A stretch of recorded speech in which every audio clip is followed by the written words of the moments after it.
జగన్మోహన్ రెడ్డి గారికి ఆంధ్రప్రదేశ్‌లో ఇప్పటికే చాలా గట్టి ఎదురు దెబ్బలైతే జరిగినాయి.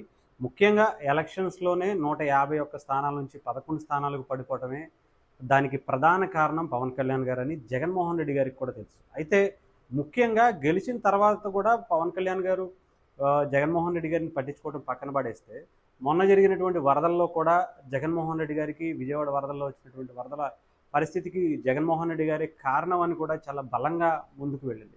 ప్రజల్లో కూడా చాలా బలంగా నాటుకుంది. అయితే అయితే ఇప్పటికీ కూడా జగన్మోహన్ రెడ్డి గారికి ఒకదాని వెనకాల ఒకటి ఎదురు దెబ్బలు చాలా బలంగా తగులుతున్నాయి. నెక్స్ట్ ఎలక్షన్స్‌కి అసలు పార్టీ ఉంటుందా? ఊడిపోతుందా? అసల పార్టీ పరిస్థితి ఏంటి అనుకునే స్థాయికి వెళ్ళిపోయింది. ముఖ్యంగా ఆ పార్టీ నుంచి ఒక పక్క జనసేనలో చాలామంది చేరికలు జరుగుతుండటం దీనికి ఒక కారణమే కాకుండా, అంటే దీనికి బలం అందించేటువంటి విషయం అని అనుకోవచ్చు. అయితే అంతేకాకుండా జగన్మోహన్ రెడ్డి గారికి తిరుపతి బహిరంగ సభ నుంచి పవన్ కళ్యాణ్ గారు ఇక ఒక్కసారిగా జగన్మోహన్ రెడ్డి గారి ఊసే ఆంధ్రప్రదేశ్లోనే కాదు దేశంలో ఎక్కడా కూడా వినిపించే పరిస్థితి లేకుండా, అంటే ఒక్క వారాహి మీటింగ్తో, తిరుపతి వారాహి మీటింగ్తో జగన్మోహన్ రెడ్డి గారి కెరియర్, ఎంటైర్ పొలిటికల్ కెరియర్కి ఫుల్ స్టాప్ పడిపోయే విధంగా అయితే ఆయన ఏర్పాట్లు చేసుకుంటున్నట్టుగా తెలుస్తుంది. దానికి అంటే గతంలో మనం జగన్మోహన్ రెడ్డి గారు చేసినటువంటి అనేక తప్పిదాలు చాలానే చూసాం. ముఖ్యంగా హిందువుల మీద దాడులు, హిందూ దేవాలయాల మీద దాడులు అనేకం. ఒక్కొక్క అంతర్వేదికి సంబంధించినటువంటి రథాన్ని తగలబెట్టేస్తాం, రథం తగలబడిపోతే ఏమవుతుంది? ఆంజనేయ స్వామి చెయ్యి విరిగిపోతే ఏమవుతుంది?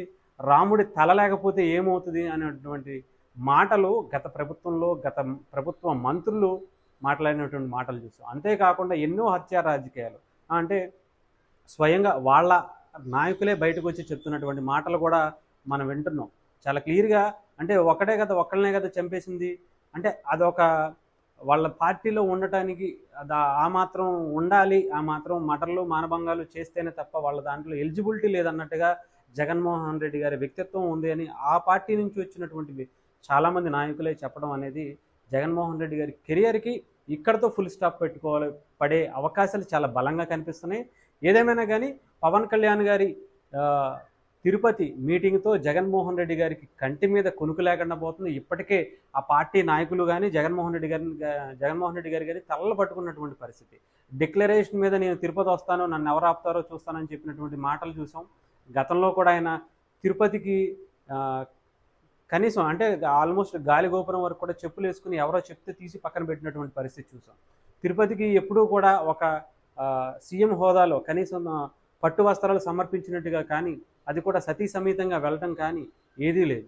అంతేకాకుండా ఉగాదికి జరగాల్సినటువంటి కార్యక్రమాలు, అనేక పండగకి జరగాల్సినటువంటి ప్రభుత్వం తరపు నుంచి జరగాల్సినటువంటి కార్యక్రమాలకు కూడా జగన్మోహన్ రెడ్డి గారు ఇంట్లోనే సెట్టు వేయించుకుని చేసినటువంటి కార్యక్రమాలు కూడా చాలామంది, అంటే ఈయన కంప్లీట్గా హిందువులకి వ్యతిరేకం, ఈయన చేసేటువంటి కార్యక్రమాలన్నీ కూడా హిందువులకు వ్యతిరేకం అని చెప్పి చాలా కళ్ళకు కట్టినట్టుగా కనిపిస్తున్నటువంటి నిజాలు ఇవన్నీ కూడా. అంతేకాకుండా ఆయన ఎన్ని కవర్ చేసుకుందాం అనుకున్నా కూడా చాలా విషయాలు బయటకు వస్తున్నాయి.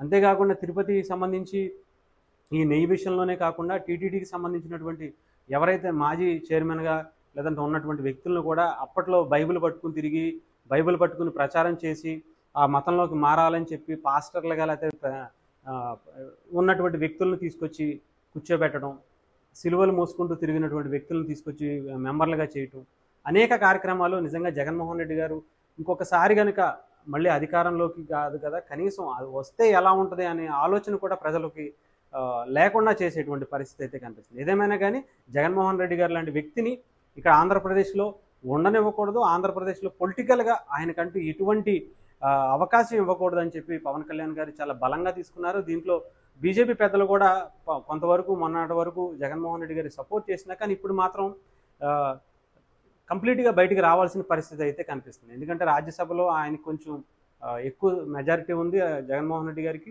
కానీ ఇప్పుడు ఆ పార్టీకి సంబంధించినటువంటి ఎంపీలు కూడా, రాజ్యసభ ఎంపీలు కూడా బయటకు వచ్చి రాజీనామా చేస్తున్నటువంటి పరిస్థితి చూస్తుంటే డెఫినెట్గా ఆ పార్టీ ఒక ప్రశ్నార్థకం అయిపోయింది, ఆ పార్టీ భవిష్యత్తు కూడా. ఏదేమైనా కానీ పవన్ కళ్యాణ్ గారి తిరుపతి వారాహి మీటింగ్తో కంప్లీట్గా జగన్మోహన్ రెడ్డి గారి ఎంటైర్ పొలిటికల్ కెరియర్కి ఫుల్ స్టాప్ అని అనుకోవడంలో ఎటువంటి అతిశయోక్తి కాదనుకోవచ్చు. పవన్ కళ్యాణ్ గారు మొన్న లడ్డూ వివాదాన్ని ఆయన ముఖ్యంగా జాతీయ స్థాయిలోకి తీసుకెళ్లారు. జాతీయ స్థాయిలోనే కాదు, అంతర్జాతీయ స్థాయికి వెళ్ళారని చెప్పుకోవచ్చు. అయితే ముఖ్యంగా ఈ హిందూ నినాదం, హిందూ హిందూ సంబంధిత వ్యక్తులందరికీ కూడా పవన్ కళ్యాణ్ గారు మాట్లాడినటువంటి మాటలు చాలా ఇన్స్పైరింగ్గా తీసుకోవాల్సిన పరిస్థితి వచ్చింది. ఎందుకంటే హిందుత్వానికి సంబంధించి, హిందూ మతానికి సంబంధించి రోజు రోజుకు దిగజారిపోతున్నటువంటి పరిస్థితుల నుంచి పవన్ కళ్యాణ్ గారు తీసుకున్నటువంటి నినాదం ధర్మ పరిరక్షణ అనే ఒక కార్యక్రమాన్ని తీసుకుని దీని మీద ఒక బోర్డు కూడా ఏర్పాటు చేయాలి అని చెప్పి పవన్ కళ్యాణ్ గారు దేశవ్యాప్తంగా, ప్రపంచవ్యాప్తంగా ఉన్నటువంటి పెద్దలందరూ, హిందూ పెద్దలందరికీ, పీఠాధిపతులకు, మతాధిపతులకు అందరికీ కూడా ఆయన ఒక పిలుపునైతే ఇచ్చారు. అయితే దీనికి సంబంధించి ఇప్పటికే ఆయనకి నేషనల్ లెవెల్గా, అంటే భారతదేశంలోనే కాదు ఇతర దేశాల నుంచి కూడా ఆయనకి మద్దతుగా చాలా ఎక్కువ స్థాయిలో సోషల్ మీడియాలో కావచ్చు, బయట ప్రైవేట్ ఛానల్స్లో కూడా మనకు చూస్తాం అయితే జరుగుతుంది. అయితే ముఖ్యంగా ఆయన రేపు తిరుపతిలో తలబెట్టినటువంటి బహిరంగ సభ, వారాహి బహిరంగ సభ, పవన్ కళ్యాణ్ గారు ఇప్పటికే తిరుపతి లడ్డు గురించి అక్కడ జరిగినటువంటి మాట్లాడుకోలేనటువంటిది, ముఖ్యంగా ఎంతో పవిత్రంగా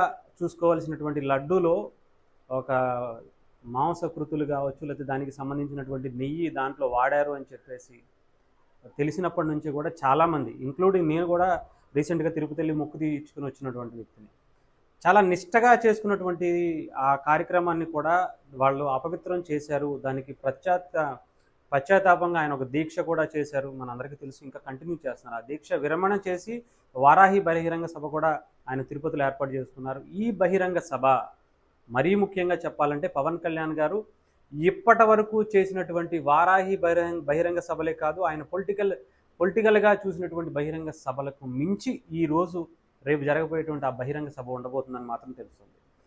దేశవ్యాప్తంగానే కాదు, ప్రపంచవ్యాప్తంగా హిందూ సంఘాలన్నీ కూడా అక్కడ పాల్గొనబోతున్నట్టుగా తెలుస్తుంది. అంతేకాకుండా కొంతమంది మనందరికీ తెలుసు, మఠాధిపతులు కావచ్చు, పీఠాధిపతులు కావచ్చు, అంతేకాకుండా ముఖ్యంగా చాలామంది అఘోరాలు కూడా, అనేక మంది, దాదాపు 2500 మందికి పైగా ఓన్లీ అఘోరాలకే ఇప్పటికీ పిలుపొందుకున్నట్టుగా తెలుస్తుంది. పవన్ కళ్యాణ్ గారికి సపోర్ట్ చేయాలి, ఈ నినాదాన్ని మనం ముందుకు తీసుకెళ్ళాలి, దీనికి సంబంధించి హిందూ పరిరక్షణ కమిటీ బోర్డు ఏర్పాటు చేయాలి అని ఇక్కడి నుంచే, తిరుపతి నుంచి ఒక బలమైన నినాదాన్ని ప్రపంచానికి పరిచయం చేయబోతున్నట్టుగా తెలుస్తుంది. దీనికి సంబంధించి దాదాపు 10 నుంచి 15 లక్షల మంది ప్రజలు అక్కడికి చేరుకోబోతున్నారు.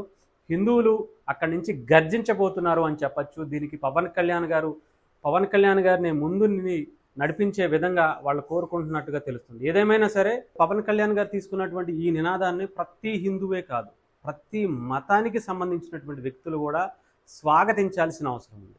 ఎవరి ఏ మతమైనా సరే వాళ్ళకి సంబంధించి వాళ్ళు చాలా జాగ్రత్తగా ఆ మతానికి సంబంధించిన ఆచారాలని చాలా బలంగా కోరుకుంటారు. అలాంటిది హిందూ దేశమై ఉండి మనం కోరుకోకపోవటం ఏంటి?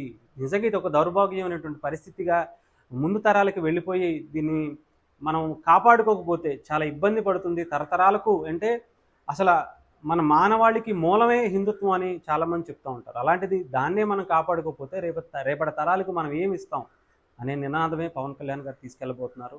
ఈ మీటింగు పవన్ కళ్యాణ్ గారికి చాలా క్రేజ్ని తీసుకురాబోతుంది ప్రపంచవ్యాప్తంగా. ఇప్పటికే పవన్ కళ్యాణ్ గారి స్పీచ్లు నేషనల్ వేడిగా అనేక మీడియా ఛానల్స్, సోషల్ మీడియాలో కూడా చాలా వైరల్ అవుతున్నటువంటి పరిస్థితి. మరీ ముఖ్యంగా చెప్పాలంటే పవన్ కళ్యాణ్ గారిని, ఆయన స్టార్డమ్ని ఇప్పటి వరకు తెలుగు రాష్ట్రాల్లోనూ, సౌత్ ఇండియాలోనూ ఉండేదాన్ని ప్రపంచవ్యాప్తంగా ప్రతి ఒక్క హిందువు కూడా వాళ్ళ గుండెల్లో పెట్టుకున్నటువంటి పరిస్థితిని చూస్తున్నాం. ఎందుకంటే పవన్ కళ్యాణ్ గారు తీసుకున్నటువంటి నినాదం అంత బలమైంది. ఇప్పటి వరకు బీజేపీలో ఉన్నటువంటి కొంతమంది పెద్దలు మాత్రమే ఈ నినాదాన్ని పట్టుకుని ముందుకు తీసుకెళ్లారు. దీనికి సంబంధించి పవన్ కళ్యాణ్ గారు ఈ ఒక్క మీటింగ్తో నిజంగా రేపు 2029 ఎలక్షన్స్లో కానీ, మధ్యలో కనుక ఈ వన్ నేషన్ వన్ ఎలక్షన్ అని వచ్చినప్పుడు జరిగేటువంటి దానికి ఆయన్ని ముందుగా పెట్టి ప్రధానమంత్రికి అభ్యర్థిగా పెట్టినా కూడా ఆశ్చర్యపోవనవసరం లేదు అనే విధంగా ఆయన స్టార్డమ్ పెరుగుతుందని అనుకోవాలి. దీనికి బీజేపీ కూడా మద్దతిస్తుందా? బీజేపీ అంతేకాకుండా ఆర్ఎస్ఎస్ పెద్దలు కూడా పవన్ కళ్యాణ్ గారిని కలవబోతున్నట్టుగా తెలుస్తుంది.